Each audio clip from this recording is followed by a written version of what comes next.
Hi and welcome back to Camp Cooking with the Henna Bears. And today we're doing another one of our store cupboard specials, and it's scones. And it couldn't be easier, so let's get started. Right, we're going to start with 3 cups of flour. Now, self-raising is best, but don't worry if you don't have self-raising, because here's a little trick. For every 1 cup of flour, you want to add half a teaspoon of baking soda, there we go, and half a teaspoon of baking powder. So there we go. So now we have self-raising flour. Let's give that a mix together. Now to our dry ingredients here, I'm going to add some cranberries. Put those in. You could use raisins, you could use cherries, you could use anything, but I'm adding these to the flour so they get a good coating and they don't stick to the bottom of our scones. There we go. Now that is all the dry ingredients. Let's make a little bit of a well in the bottom there. Now let's add our wet ingredients. And the first one is 1 cup of ordinary single cream. So that's 1 cup of cream.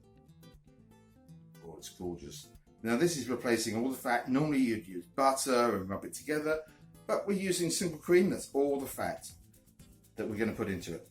And the next thing is 1 cup of just normal lemonade. Now you could use cloudy lemonade. You could also use something like ginger beer. Ginger beer with the raisins is wonderful. There we go. So 1 cup of lemonade.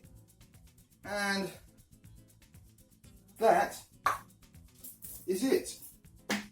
Now we're going to want to fold this in together. Now you can use a knife. This is going to be a really light recipe, so you don't want to beat it with a wooden spoon, but you want to mix it together and make a really light dough. Now I'm using a metal spoon because it's got a really nice cutting edge. So you're just folding and cutting. Now you want to try and do this in as little strokes as possible. So if you can get away with doing just 20 strokes, that'd be fantastic. And you'll find it's quite a wet mixture, but you'll find it starts coming together really easy. There we go. And there we go, all coming together.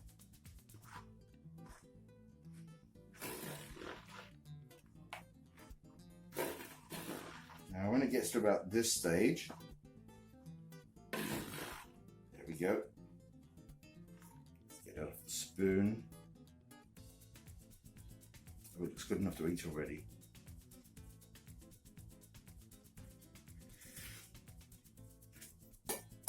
Now we're going to pop it out onto a board.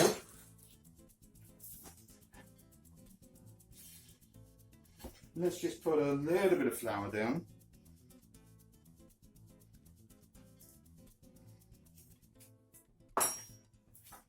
And we'll get it out with our hands onto the board like this.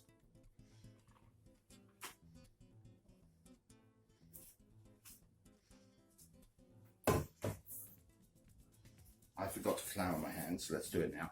And let's just work it together. You're not kneading it, you're just letting it form into a nice dough, sort of like that. And there we go. And now when it gets to this stage, all you need to do is just cover it with a clean tea towel, just for about 10 minutes. There we go, until it starts to rise. Until all the gluten in it starts to rest and form together. So let's cover that over the clean tea towel and come back and see us in about 10 minutes.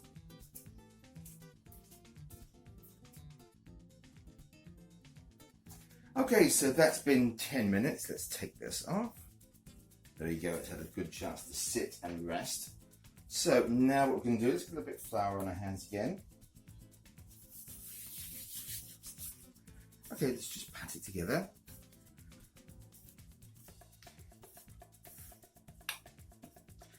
And as you can see, it's quite a sticky dough.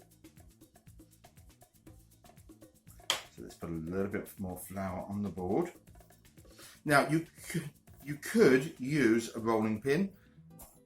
I like to keep as much air in it as possible. So let's just push it down till it's about an inch thick. There we go. That's lovely and light. So what we're going to do, we're going to get our cutter.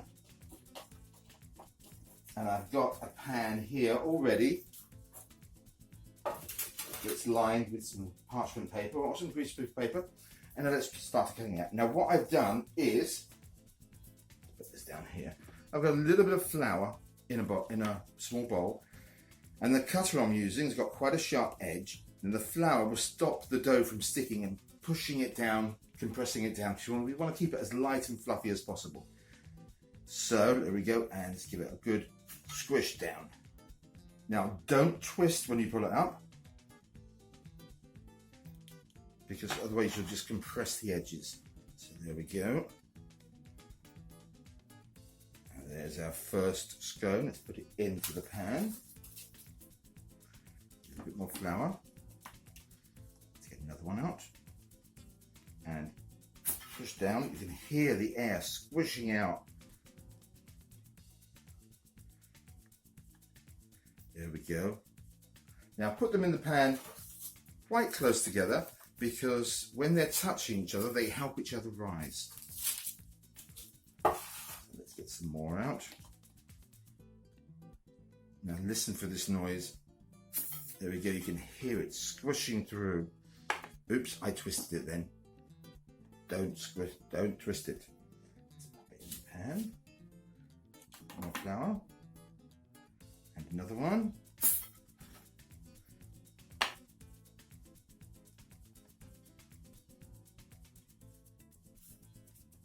Let's see if we can get one more out of this.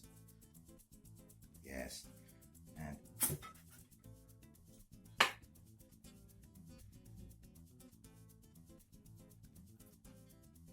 we go. Now let's just try and push these together. Flour in my hand. Again, don't knead it, you're just forming it back together in a ball. Pushing it down again till it's about an inch thick.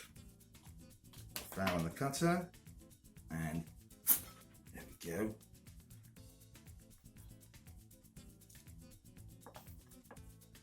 Scoop it up. Let's see if we can push those together. Flour on the board. Back down to about an inch. More flour on the cutter.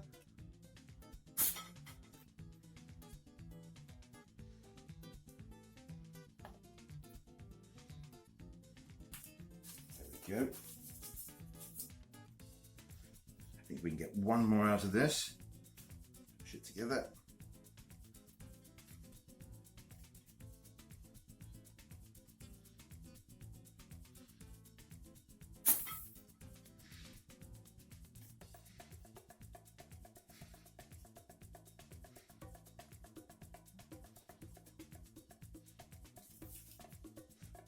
Now I'm just going to push this together into a round, and that one's for the chef. So there we go. There's all our scones in the pan. Now we're going to give them a little bit of a glaze. Now you could glaze it with an egg, now, but as I've got some cream ready, I'm just going to dust them with a little bit of cream on top. This will give it a nice shiny glaze.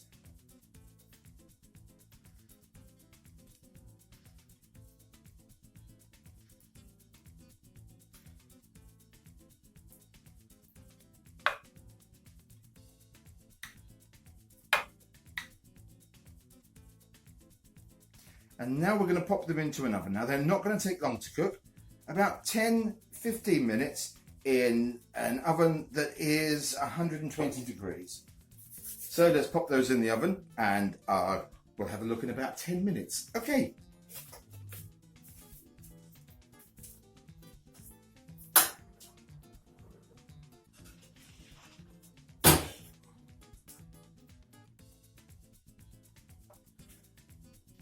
Okay, so they've been in the oven for 15 minutes now, so let's get them out.